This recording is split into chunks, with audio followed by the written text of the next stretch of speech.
Hi, everyone. Let me remind you where we are. What is the English Embankment? I kind of got to realize that it's quite important to start every tour with a little recap, which requires like up to 5 minutes to fill everyone in, especially since I'm doing so many, like serious like episodes, kind of Netflix, not a Netflix kind of thing, but it's Netflix. There's always someone, there's a chance that someone drops in, and a recap definitely wouldn't hurt in this case. So we are in the St. Isaac Square, which is one of the central squares on the Neva River, and from this square actually starts the English Embankment. The highlights is definitely monument to Peter the Great and definitely the St. Isaac's Cathedral, which dome you can see in this photo.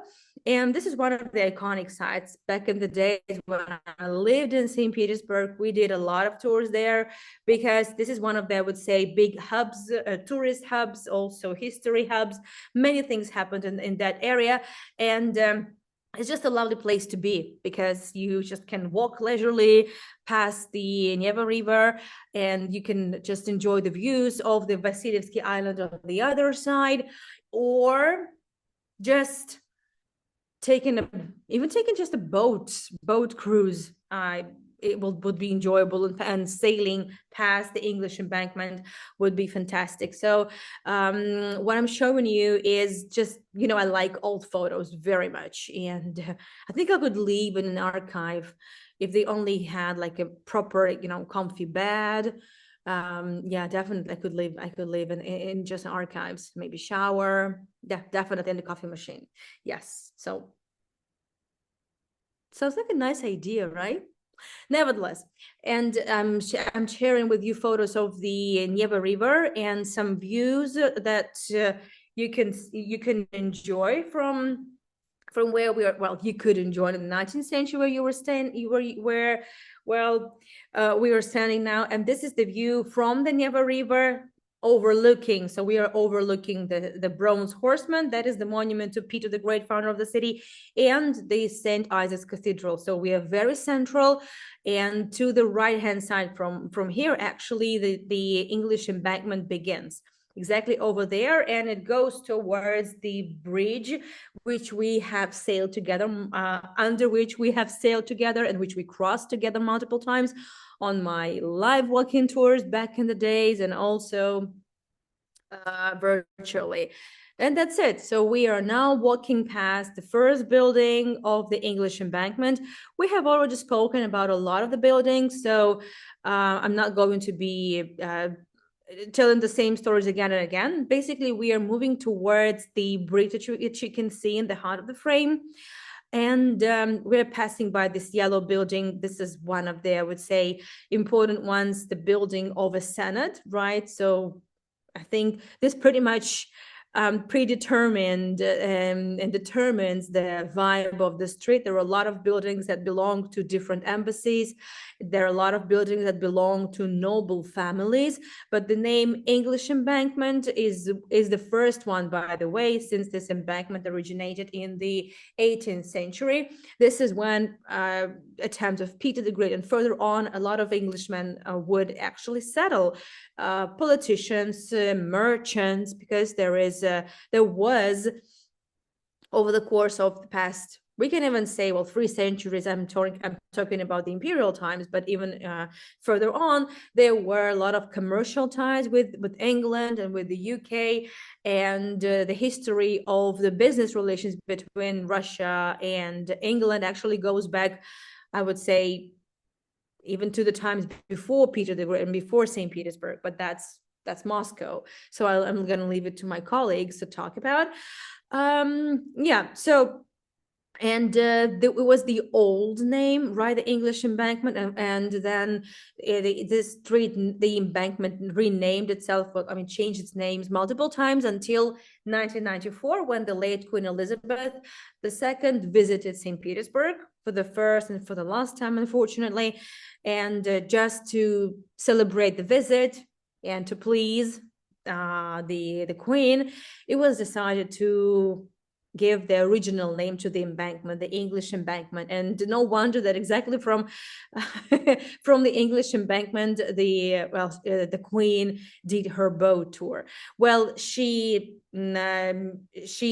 started it from the quay just next to the Hermitage building, the Winter Palace, that is, and she would sail all around the canals and the rivers, well, of St. Petersburg, and then also they docked in the English embankment as well. So that was the cruise. And well, I've just been talking about the nobility and the opulent buildings and the palaces, but for some reason, the first building that we are talking about tonight doesn't look like any of that. It looks like it was transported somewhere from the St. Petersburg of Fyodor Dostoevsky. You can find similar buildings in the area where Dostoevsky lived, rather than 10 minutes walk from the Winter Palace. But it is what it is. What can I say? This building originally it was just of 2 floors, and the first building was constructed in the early 1700s. Obviously, what you see is the result of the changes. And someone actually has a sundial there. I have no idea how they are able to do that. I mean, I can understand, but I think this is the only sundial I have seen in St. Petersburg. Just someone has a sundial on their balcony. Like, why not? Do you have a sundial on your balcony? Maybe it's just, I don't know, someone's lovely idea. But so originally, let's say not originally, obviously all these buildings changed their hands multiple times. Well, we know that Catherine the Great, who ruled and lived in the second half of the 18th century, she gave this house as a present. Catherine was a generous one, and she liked to give real estate, just as presents, because she had plenty, because she could afford it. She gave it to her doctor, and her doctor was an Englishman, John Rogerson. And after that, when Rogerson moved away, when Catherine passed away, the building was purchased by, believe it or not, an English businessman, a merchant, and then the merchant sold the building to a private bank. So what it says there is it's St. Petersburg Private Commercial Bank. That's what it was. And it was a small bank, so it didn't really need much. But then I guess the appetite or the business grew, and they decided to add some more floors, and then they sold it to Count Grigory Bobrinsky. That's him. I am not sure if the photo was taken in this house, but I actually doubt it was. But what is interesting, obviously, I'm not telling you about each and every family and person who ever owned the buildings there. I'm only focusing, I would say, on important things and important characters, because we are interested in interesting stories and interesting personalities. So Grigory Bobrinsky was a descendant of illegitimate son of Catherine the Great. If you're like interested in Russian history, if you've ever done any reading on the Romanov history or ever done my tours, then it's not news to you that Catherine the Great actually had officially only one son, who eventually became Emperor Paul. But we also know that Catherine liked attention and liked men. She had many lovers, and it's only natural that she could have had more offsprings. And it's kind of known for a fact. There are no documents. There's no like birth certificate where it's written that the mother of a child is Catherine the Great and the father is His Serene Highness Grigory Orlov. But actually, like every historian I know acknowledges the fact that Catherine and Orlov, one of her most loyal and some of the most long-term lovers, was Orlov. So they had a child together, and since she could not keep the child, I mean, she could not recognize the child officially. So that this child was born in a, well, it was a secret, right? So the child was born in one of the palaces and then given to one of the footmen of Catherine the Great. And then the child was raised in the family of a servant of Catherine the Great. And but Catherine and Orlov, they always kept an eye on the baby. And this child that was raised by peasants, basically, for his 18 years birthday, was actually given an estate in the place called Bobriki. And that's how the last name, because they couldn't give him the last name Romanov, that would have been kind of suspicious. So they just gave the boy last name Bobrinsky. They just named him after the place where that family estate was given to the boy. And Alexei Bobrinsky, I don't know. I mean, had I not known this portrait, I would have thought it was a woman, but it was a man. And Alexei Bobrinsky actually grew up into a decent gentleman. He was given the best teachers. I mean, this isn't like a one-off thing, right? It's kind of a Cinderella story, but, well, it was only possible if he had some really, really big, important, and influential patrons, that is the Empress. So anyway, this boy became a very, well, just grew up into a very clever, educated man, and also good statesman. And his descendant, so his son, Grigory Bobrinsky, purchased that house. Grigory Bobrinsky also did a lot for the country, for the educational system, for the political system. And he was given, the title. He was not a Romanov, but everyone knew he was a Romanov. So that's why he was treated accordingly.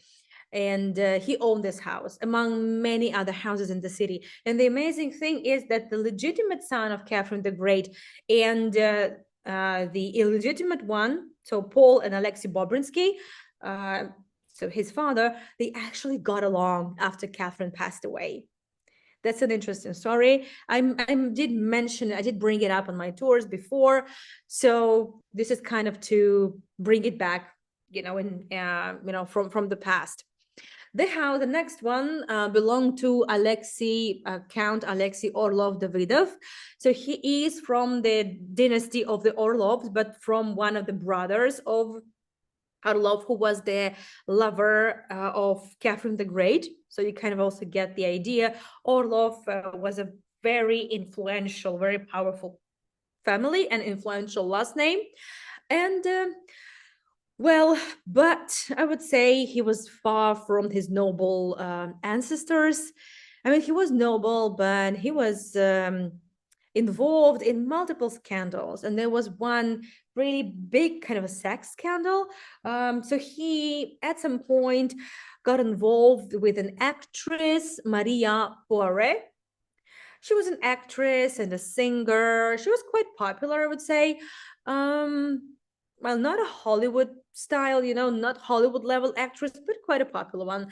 And well, he was madly in love with her, and she was madly in love with mysticism and table turning. And she somehow managed to either curse him or cast a spell on him. She told him she was pregnant. Actually, she was pregnant. He was like in his late 50s when they started, the relationship, and she assured him she was pregnant, and from him he left the family. He gave away all the money to her, and there was a police investigation, and eventually they split up, and his reputation had been totally ruined. And an interesting thing is that you actually may have heard of Maria's brother, who immigrated in the early 1900s. Her brother immigrated to Europe, to France. So, but the whole story, I will get back to her brother, actually happened in this house. Though this house, at some point in the end of the turn of the 20th century, belonged to Orlov Davidov. He had an apartment here, because this is clearly not just a palace. This is a residential building, like like usual tenant house, right? This is the same story like in Moscow, in St. Petersburg, in Tbilisi. You own a property and you own this, you live in this property yourself, but you also rent out apartments. And that was the same story here. At some point, this house, by the way, was not a residential one, but it housed a committee that was kind of the merchant society that arranged annual parties for merchants. There were different aristocratic communities. There were different gentlemen clubs, for aristocracy. But the merchants, the newly born social class that emerged after the abolishment of slavery in St. Petersburg in Russia, that is in 1860s, 1861 to be exact. This is this newly born society still was not recognized by the nobility, and they wanted to be recognized, and they wanted to have their fun too. They were not allowed in the aristocratic clubs because they were not good enough, right? So they built the community of their own, and they had to pay, the community fee and everything, and they had really good parties. And then, little by little, even aristocrats wanted to join their parties. That's how good they were. But then the society moved away to a bigger house because the merchant class outdid the aristocrats at some point, and we all knew that would happen. And this is when Orlov Davidov and Maria Poiret actually started seeing each other and doing all those crazy things, and also table turning. So, but speaking of her brother, I'm sorry, I'm jumping a little bit, chronologically, but that has to happen at some point. So the Karandash, that's the pseudonym of the brother of Maria Poiret. Karandash was actually the caricature artist, and he came into his own in the early 1900s. Well, actually late 1890s and 1900s, early 1900s in Paris. He became incredibly popular. He did a lot of sketches and caricatures for different newspapers and magazines. And this is just one of the caricatures. I would say he was very, I don't know, his caricatures were, I would say, pretty sarcastic, I would say, and pretty bold for those times. And that's why he was so popular. That's why he got so, I would say, influential and loud and pretty big, so big that even the Swiss stationery company decided to name itself after Carandash, which actually means dark stone, which is the pencil. By the way, in the Russian language, we actually use the word Carandash for pencil because it was made from the black stone. This is a Turkic word for for pencil. So French. I mean, it's a French word that came from the Turkic, from the Arabic maybe language, right? So that means the pencil. So, but the factory named itself after Carandash, and Carandash, you have the idea. So that's the story. Nevertheless, it's just about the interesting connections that we can find across the countries, across the centuries. And whenever I can, I try to share with you some photos from the interiors. To be honest, I have not been inside in almost, I think I've been inside maybe just in like 10% of the buildings from the embankment, because they're all either political institutions, banks, headquarters of like really big companies, or constitutional court, things like that. So, or some embassies, councils. So no, I haven't been inside this building. I have no idea what there is, but we have some photos of the interiors.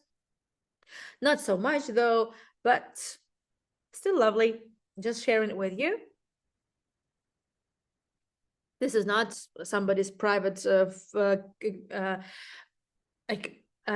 camera dump. No, it's published on a big database.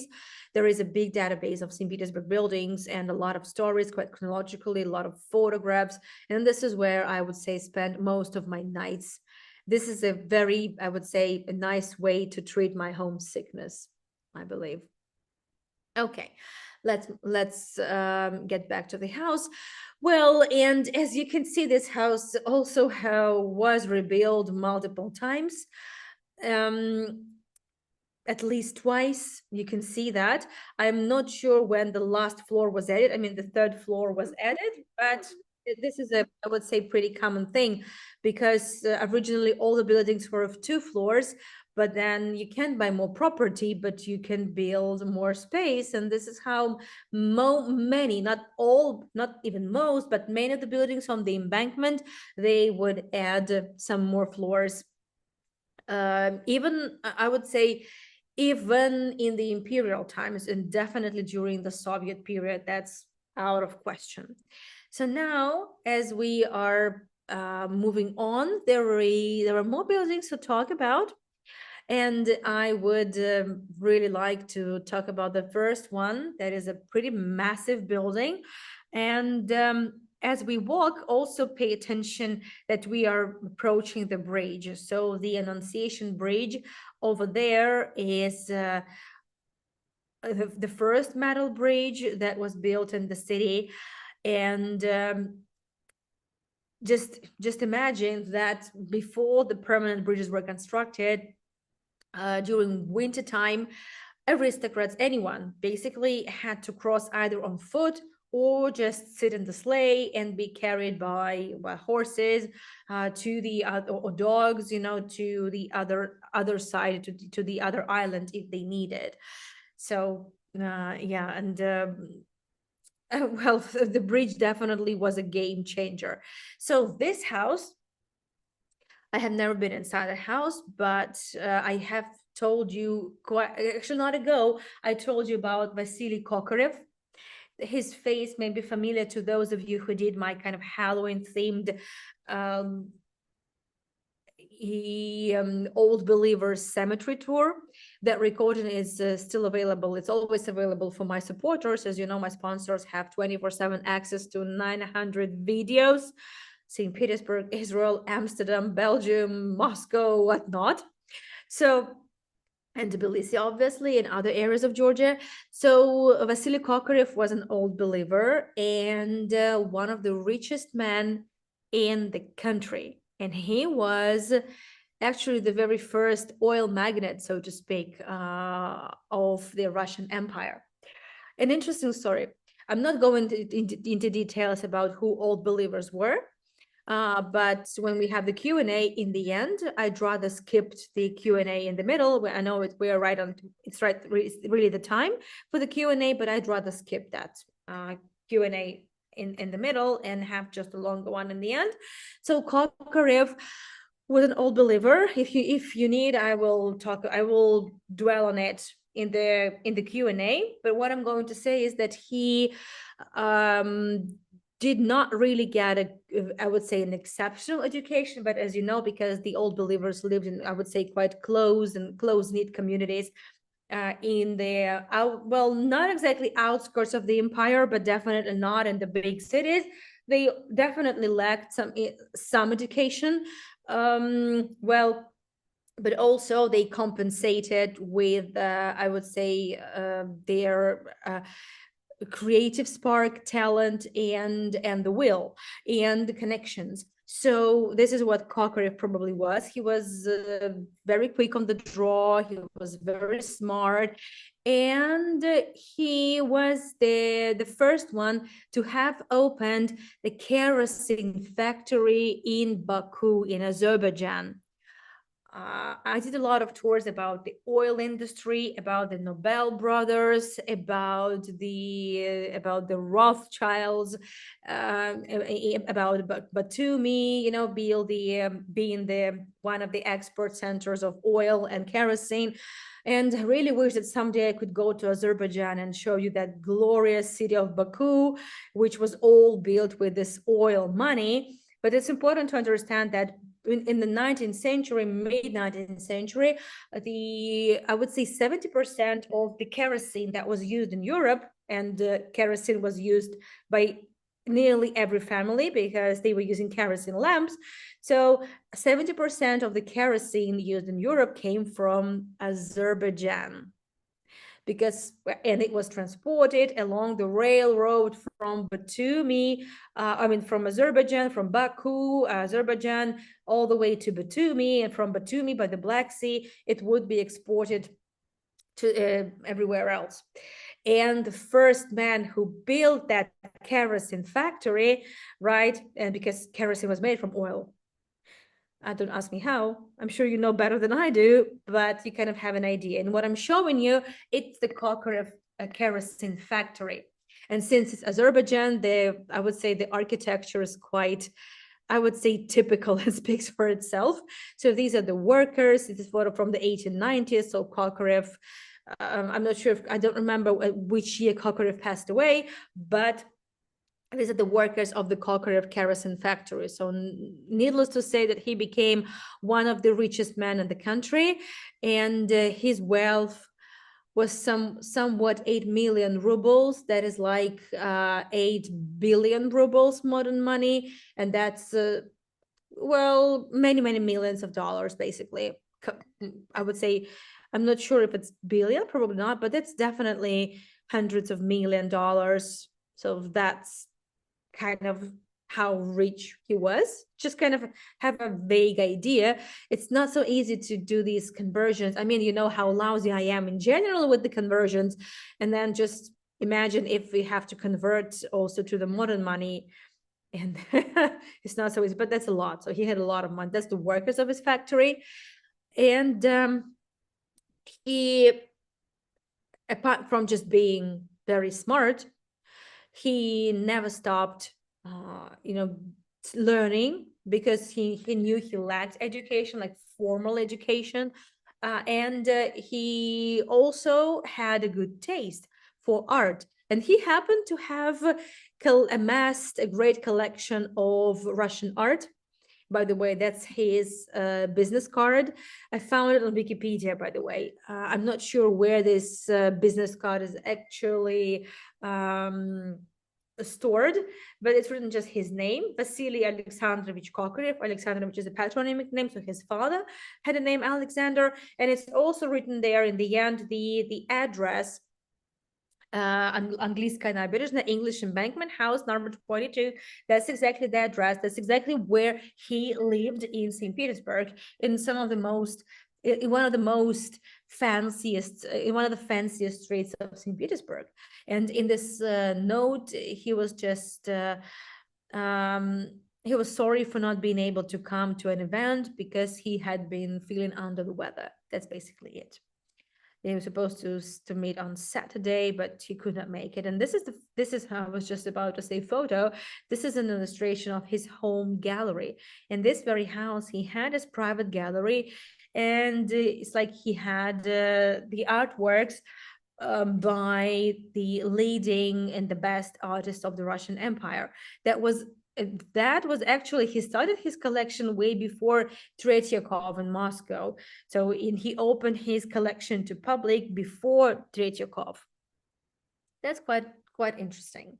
And obviously he owned a lot more property. That's the property he owned in the south of the Russian Empire. He owned a lot of property in Azerbaijan, and he was really frequent there. And this is the cemetery. This is the photo of the grave of the Kokorev family, and we visited this grave on my Halloween themed tour of the Old Believers Cemetery. Okay, so that's the story of the Kokorev house, and Kokorev did not have the whole house for himself. He occupied the middle floor. Normally it would be like that. So the master's apartment would be somewhat in the middle, not the lowest floor, but also not the highest one, because in the 19th century there were no elevators yet. So that's why the upper floors would be the cheapest ones, because you had to go up and down the stairs. But normally it's kind of, I don't know, I know in Europe it's kind of the second floor, right? In the States it's more like the first floor.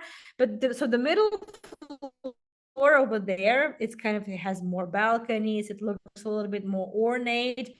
I mean, the design, right? The facade itself looks more ornate. So this was exactly the floor of of Kokorev, and the rest would be just rented out.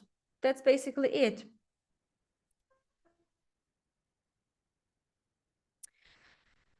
Okay, now let's talk about this building, which looks very different because this building had not been rebuilt much, unlike the House of Kokorov, because obviously in the 1700s, Kokorev's house looked very different, like very, very different. And it was rebuilt in the 19th century, and that's why it looks different from some of the neighbors. But this house, even though it had been rebuilt a couple of times, it still looks pretty much like the 18th century classical architecture. I would say it only lacks the columns, but you see the portico. So originally the house looked a little bit different. It had columns, and it just looks like a very typical building, which we will also see more. Again, I have no idea who owns the building, and I have no idea if I don't know if there's any connection whatsoever with I would say any commercial structures or political. No idea. What I know is that the on the top of it is the coat of arms of the Skarżynski family in St. Petersburg. They were originally a Polish family. As you know, Poland was annexed by the Russian Empire, and so Skarżynski was one of the Polish families that also built a career in St. Petersburg, and they owned quite a lot of property. There were a lot of politicians in the family, and some of the politicians will I have been able to find the information was Tadeusz Skarżynski. He was actually member of the Second Duma, that is the second session of Parliament, 1907. As you know, the Parliament, it was something absolutely unheard of for the Romanovs because they were absolute monarchs, and only after the first revolution, kind of the 1905 revolution, that was ignited by the Bloody Sunday revolt in December 1905. That's on Sunday. Um, that that was kind of the sign for Nicholas II to finally make some concessions, and this is how Russian Parliament was actually born.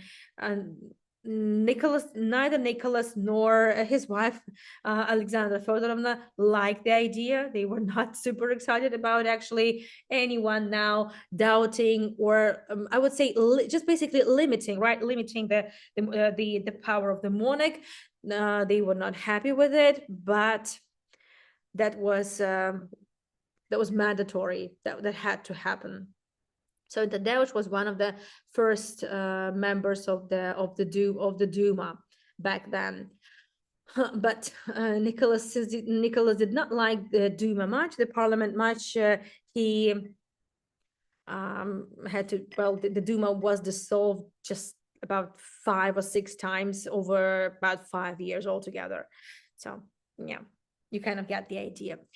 Another building which I know it has a restaurant on the first floor, well, the ground floor, but I have never been to this restaurant myself, to be honest.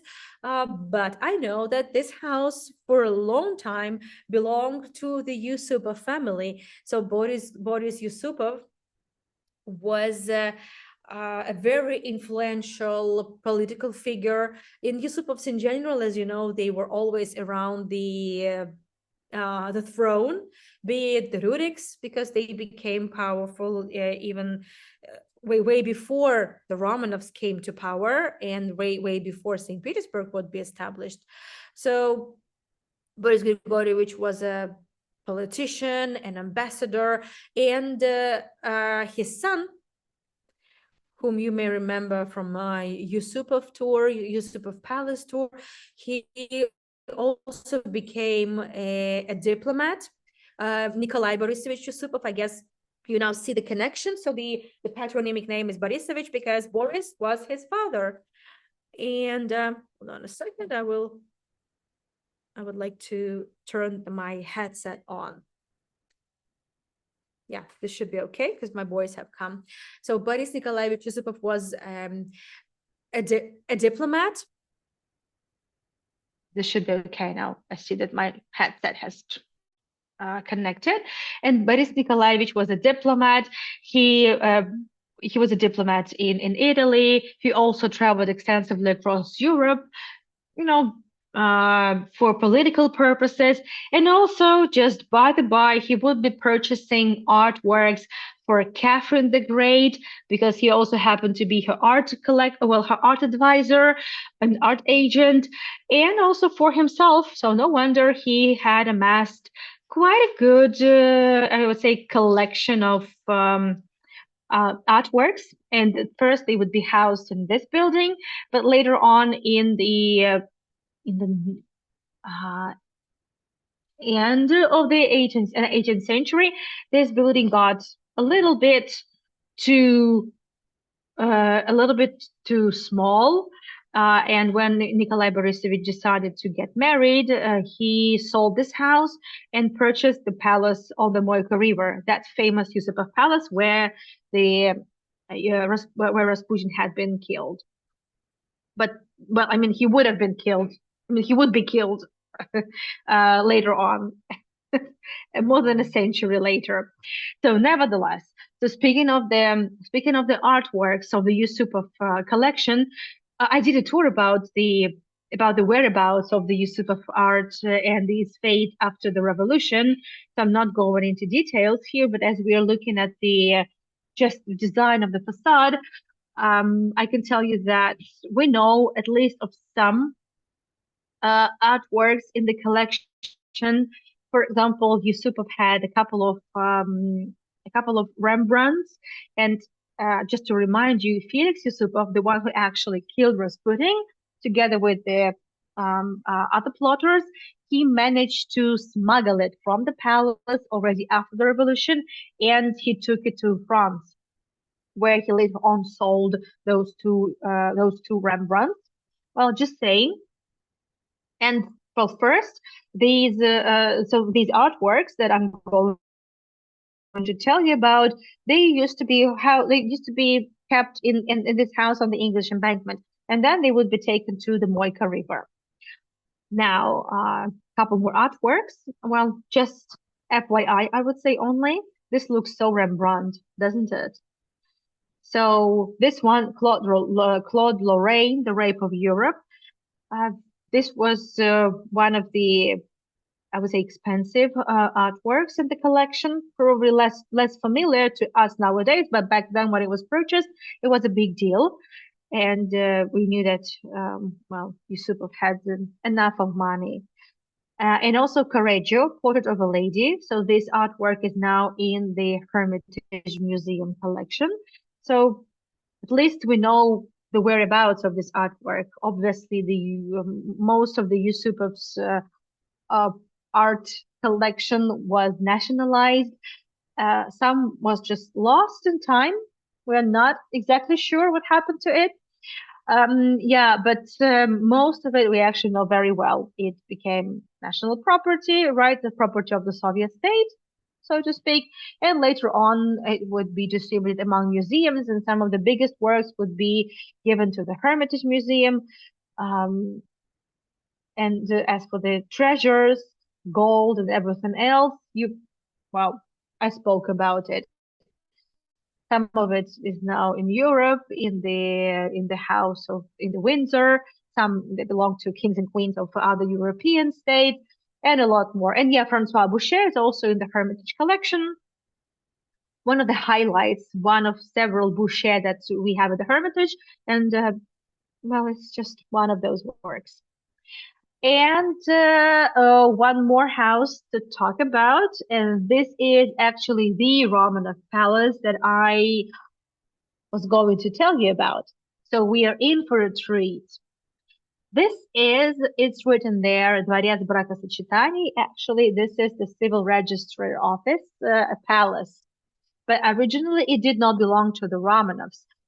In the 18th century, actually, no, in the 1800s, in the 19th century, it was purchased by the von der Vis family, and it was one of the richest families in the Russian Empire.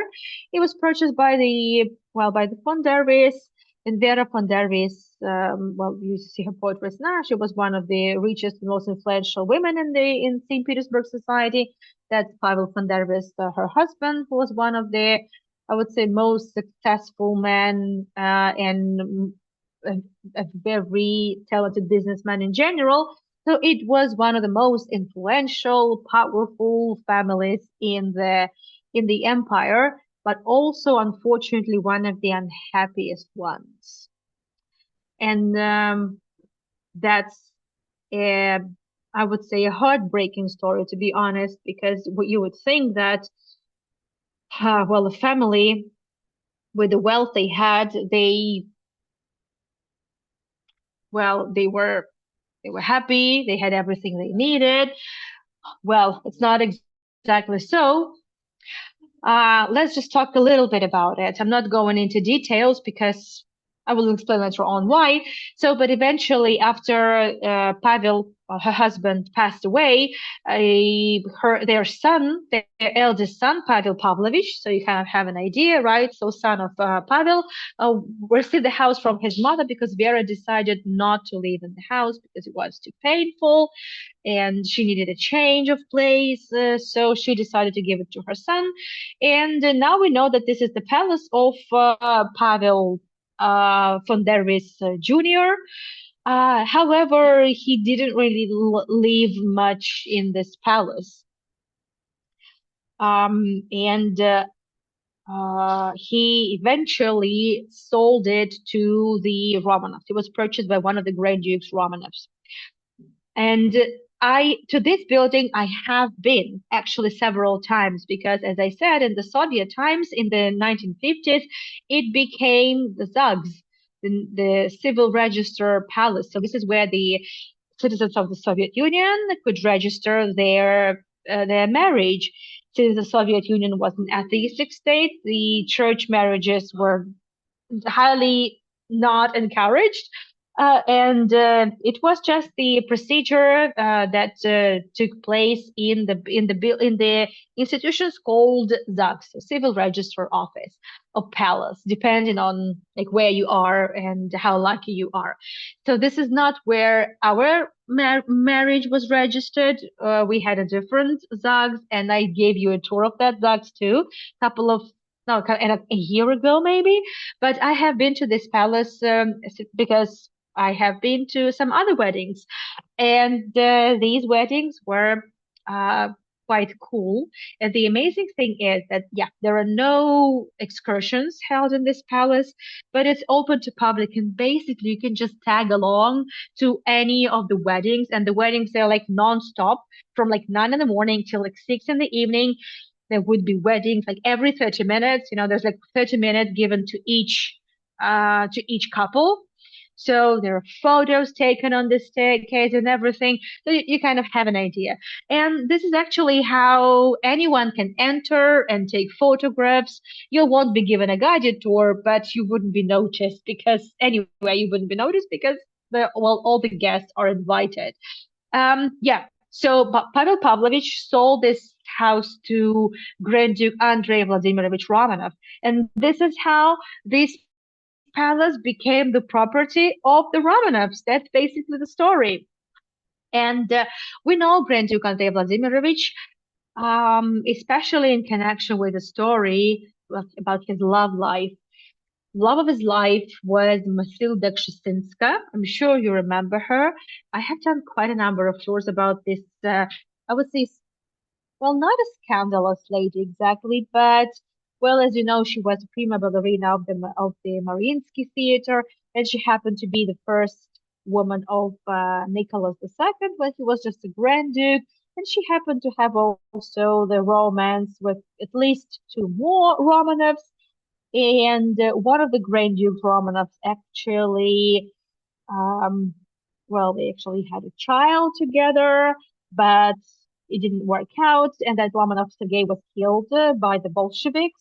He was just thrown into an old mine, right? But his relative, another Grand Duke, that is Andrei Vladimirovich, who had always been in love with Matilda Kshestinska, he managed to escape together with Matilda. They went to Paris, and he basically adopted the baby boy, and they got officially married.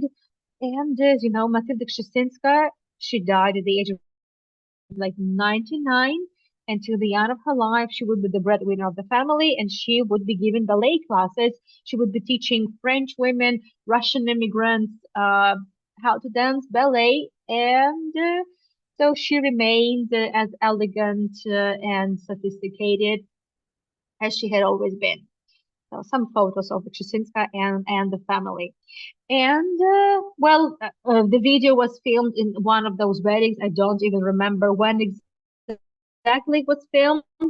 I didn't even have a gimbal with me, but I just had to jump on this opportunity to film the rooms. And the amazing thing is we arrived the first because I didn't want anyone in any of the rooms. And I was just quite lucky. So all these interiors are available for visit. You take photos. Normally, each room is given to each family because there are multiple families. Like, there's a line 30 minutes per each family, so you kind of have an idea and look at all these interiors. I mean, some rooms look neoclassical, some rooms look neo-Gothic, right?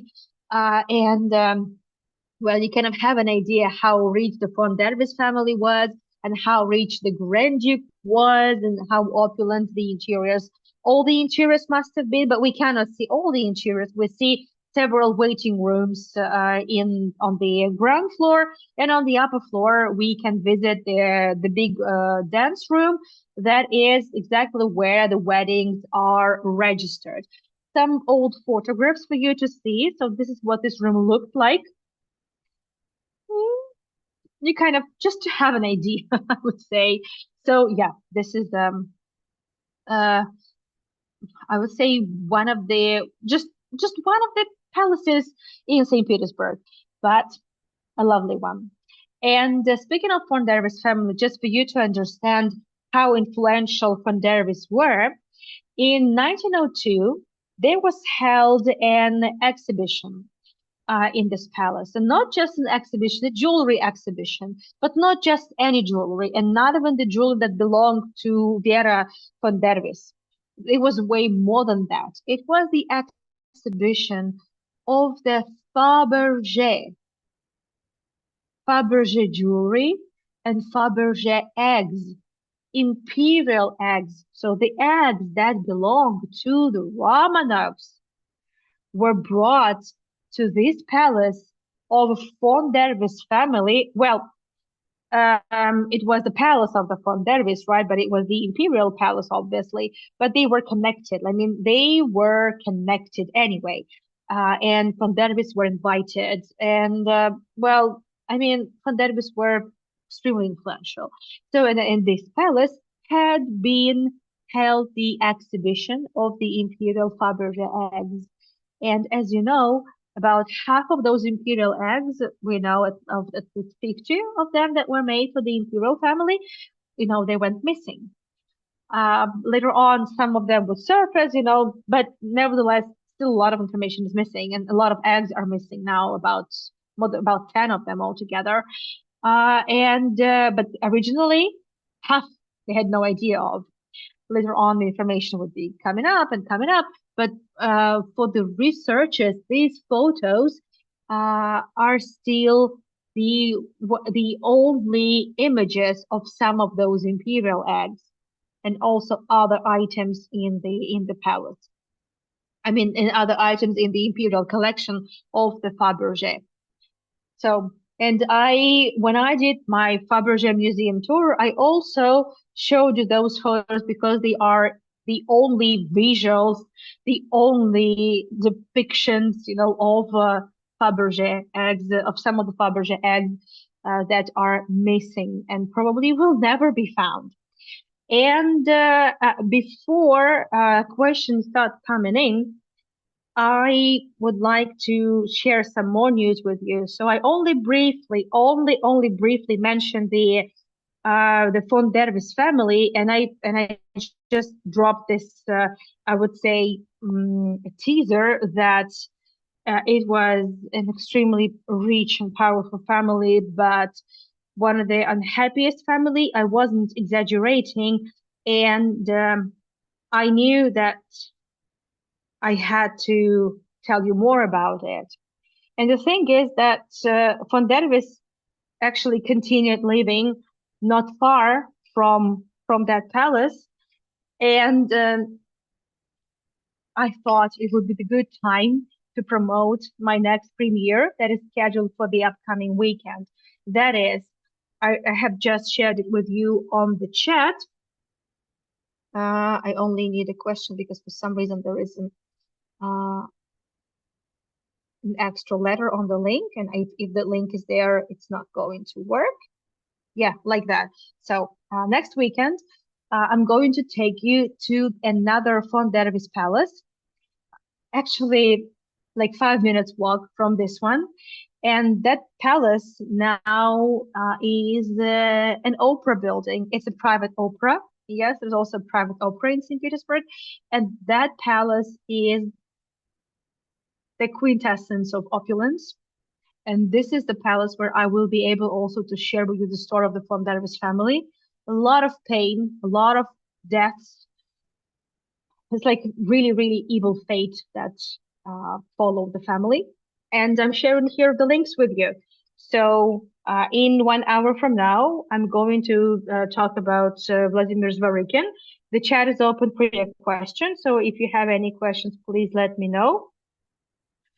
And then after I talk about Zvarykin, in 30 minutes after Zvarykin tour, I'll be taking you to St. Petersburg again for the whimsical Stone Island tour. And then Alexandria, another Romanov residence by the Gulf of Finland. And I have shared with you also the other links for the upcoming weekend and for tomorrow. So a live walk into Tbilisi in search for some Art Nouveau and eclectic buildings, some Pushkin and his poetry, and Jerusalem, the Temple Mount, part number 3. Let me know if you have any questions. Hi, Brian. By the way, I haven't seen you join, so hi. And Catherine, good to see you. Joanne, Cindy, thank you so much for joining the tour. So I have I think 1 hour is a good enough break. And I hope you'll be able to either have some lunch or breakfast or anything or grab it on, since we're going to talk about, well, I would say we're going to travel quite a lot, because not only will I be telling you the story of Zvarykin, we're going to be traveling a little bit across the Soviet Union on that tour. We're going to be visiting some interesting locations, which otherwise, be it not for the Zvarykin tour, I just wouldn't have been able to take you to those places. So that's going to be kind of an interesting combo, some history of television and some time travel into the very old towns during the Soviet period. So I think this is a good enough teaser, and this is where we this is where we wrap this up. Thank you so much, Jan. It's really sweet to know that you have enjoyed the presentation. I would like to remind you that on my website, annayagai.com, you can find a lot more links. You can find all these links are there. Also, the recordings as of the previous weekend are also available from my website, and they will take you to my YouTube channel. On my YouTube channel tomorrow, I will be running the Tbilisi live walk in the Art Nouveau and eclectic neighborhood.